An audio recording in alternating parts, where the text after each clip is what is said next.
যে কোনো খাবার তৈরি করলে যদি সেই ফ্লেভারটা না পাওয়া যায় তাহলে সেই খাবারের কোনো মজাই থাকে না। উপরে শক্ত হলেও ভিতরে সফট এবং পুরাপুরি যে জিনিসটা দিয়ে তৈরি করা সেই ফ্লেভারটাই আসবে।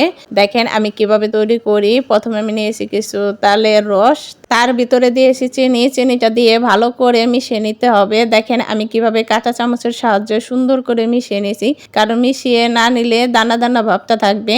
আর আমি ২ বাটি ময়দা নিয়েছি। আপনারাও ময়দা নিতে পারেন বা চালের গুঁড়ি নিতে পারেন। তো আমি ময়দাটা দিয়ে পিঠাটা তৈরি করব। এর জন্য আমি ময়দাটা নিয়েছি। নিয়ে আমি আবার কাঁটা চামচের সাহায্যে সুন্দর করে মাখিয়ে নিছি। হ্যাঁ বন্ধুরা, এর ভিতরে দিয়ে দিয়েছি পরিমাণ মতো লবণ। লবণটা দেওয়া দেখানো ভুলে গেছি। তো দেখেন আমি লবণটা দিয়ে ভালো করে মিশিয়ে নিয়েছি। মিশিয়ে আমি একটা কড়াইতে তেল গরম দিয়েছি। আর আমি পিঠাগুলো একসাথে অনেকগুলো পিঠাই ভাজবো। এর জন্য দেখেন এক সাইড করে আমি যে ব্যাটারটা তৈরি করেছি সেই ব্যাটারটা পরিমাণ করে চারপাশে দিয়ে দেব। দেখেন আমি অনেকগুলো একসাথে দিতাছি। ঠিক এভাবে আপনারাও দিবেন।